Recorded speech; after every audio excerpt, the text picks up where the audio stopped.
Hello my friend and welcome to my channel. Today I've got Defy and Inspire One Dream and I'm going to do a spotted water marble.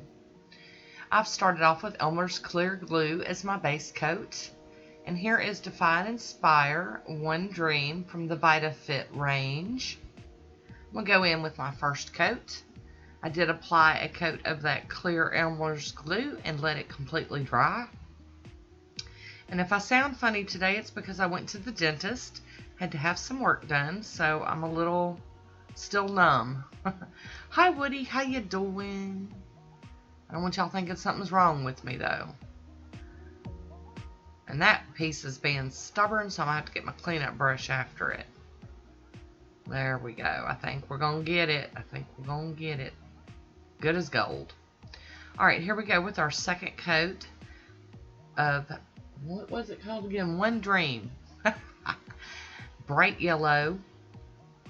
It's got a good formula, but it's almost kind of like a jelly or something. It's kind of weird. So I'm going in with a third coat, and anybody that's been around for a hot minute knows I only do 3 coats. That's all. I'm going to top it with the Pro FX Quick Dry Top Coat.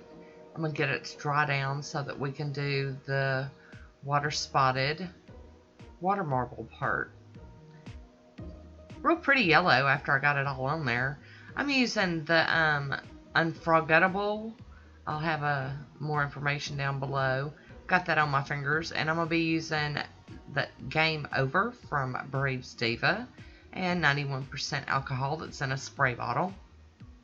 I just applied 1 drop of the black Game Over. And then I sprayed it 3 times with my little alcohol. And I'm going to clean up as much as I can. And you know, in retrospect, you probably don't even really have to do this because it's not like a normal water marble design where you're worried about getting something on the design you dipped into. But there it is. Kind of crazy looking. I'm going to go ahead and get this latex off.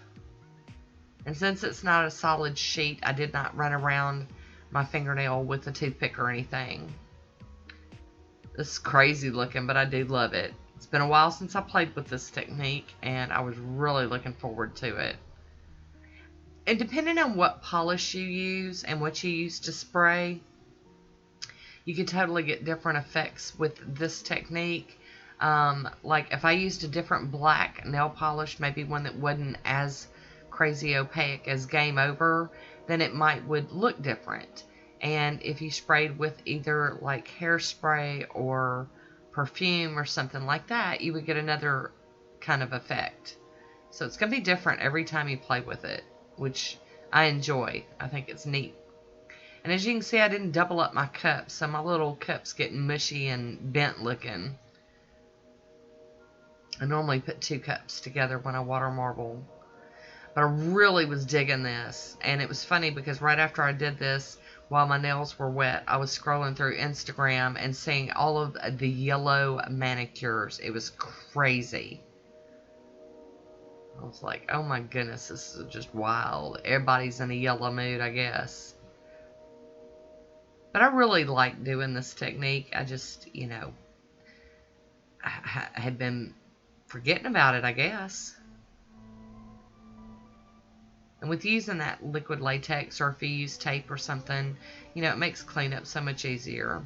So I've got a Q-tip and I'm going to clean up the overspillage where I went past the latex area. Get that cleaned up. And then I'm going to go in with my cleanup brush and do my final cleanup here. And if you're wondering about my new cleanup brush, it is in my testing new cleanup brushes video. It was a pretty recent video, so if you missed it, you might want to go back and watch that one. I had a little glob of something there. I had to get that off. I love this one, though. It was just so funky that it really did it for me. It just made me happy. I know a lot of people don't like messing with yellow nail polish. Either it don't look good on their skin or it's just funky and they don't like the color. But I really dig this one. So I am topping this one with some Poshe top coat. I'm going to get it to dry down. And I love how it's almost lacy looking, or I don't know. It's different. I like different. So here is a little bit of it in motion, a little cray. And I have a swatch photo coming up, but I would love to hear what you think about this one, so leave me a comment. As always, I want to thank you for watching. Until next time, be good to yourself.